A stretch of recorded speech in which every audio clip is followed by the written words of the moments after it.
What's up, everybody? Jake, aka the Mindset Trader here. Just wanted to do an update, a real quick update on everyone's favorite digital asset, Bitcoin. So we are about to close out the weekly candle that ends on May 1st, which is tonight.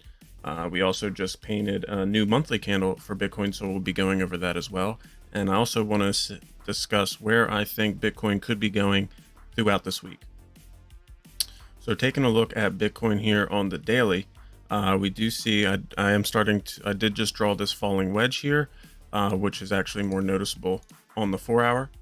So you see that even though we have fallen out of this long-term rising channel, we have fallen out. That has been confirmed at this point. We are starting to form that rising wedge. So a little bit of bullishness to go along with the bearishness. We are still in negative momentum for the MACD on the daily. We've been that way since April 5th.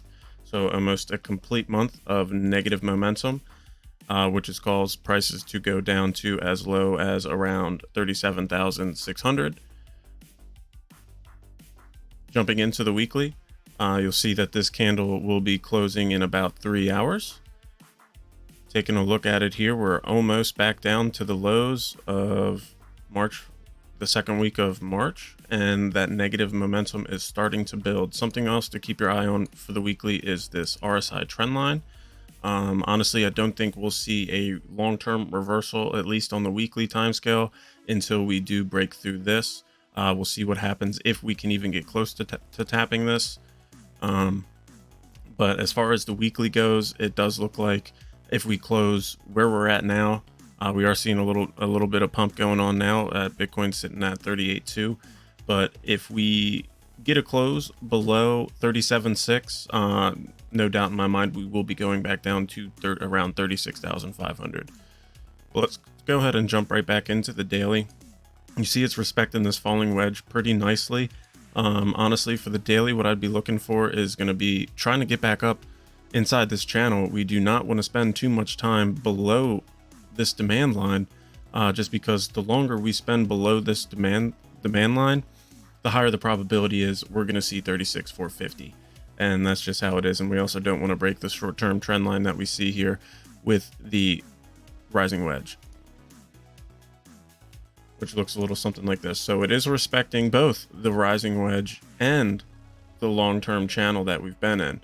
You see here we're about to enter into positive momentum on the 4-hour, so it would be nice to see some strength into the close, which we'll be seeing in about 3 hours. I would like to see a close of at least back up into this channel. You see we have two candles here where we both tested it 2 times, and on the second time we bearishly engulfed. So it could go either way. We're kind of dead set in the middle of a range here. Flip a coin, it could go either way.